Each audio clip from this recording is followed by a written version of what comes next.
However, action was not taken soon enough.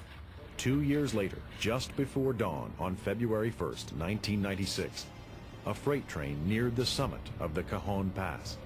The engineer brought the train to a halt and waited for the signal to proceed with his descent. As the train came down the mountain, it started to gain speed. The recommended speed going down the grade is 15 to 20 miles an hour. The engineer applied the train's air brakes, but it did not slow, as it hit 40 miles an hour.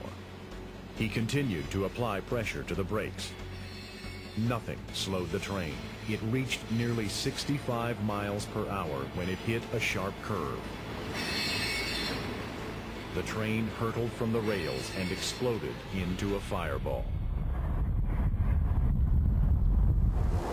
Here was about a 3.5, 4-story high pile of what had been rail cars. It was like somebody dug a hole and just kept shoving them in.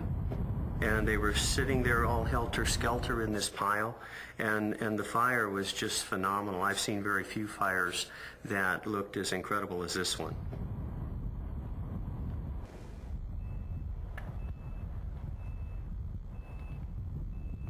If you can imagine a mass of burning, tangled wreckage on a football field that's about 4 stories high, you can imagine what we saw. Computer animation shows the 4 locomotives and 49 cars jumping the tracks and the resulting fire.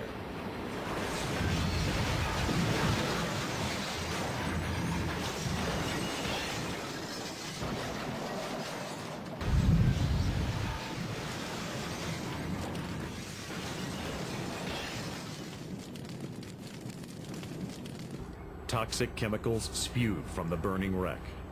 Fearing that a toxic cloud would spread, the main artery between Los Angeles and Las Vegas, Interstate 15, was shut down for more than 30 hours, and nearby homes were evacuated.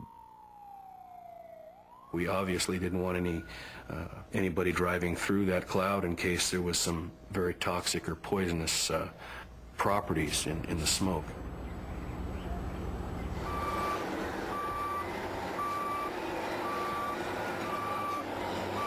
Two of the 3 crewmen were killed when they jumped from the runaway train.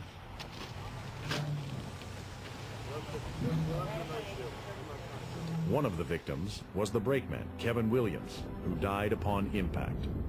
The other victim, Gilbert Ortiz, was consumed by the blazing inferno that resulted from the wreck. A memorial to the crewman now overlooks the accident site. The engineer, Lester Foster, stayed on board the train and lived.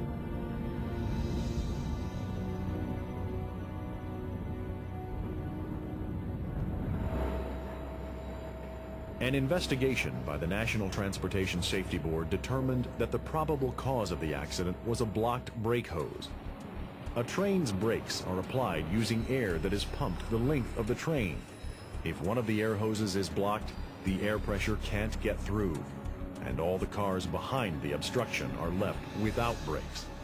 As a result of the derailment that occurred in 1996, all trains are now equipped with an end-of-train, or EOT, device. The EOT is a brake valve that allows the engineer to apply the brakes from the rear of the train by radio command. Today, we have requirements that require that these trains have two-way end-of-train devices. And that these two-way end-of-train devices be operational. So today, the Cajon accident could not happen. And since that accident, the Santa Fe has just been wonderful in the different initiatives that they've put together to make sure that trains coming down this hill are brought down safely.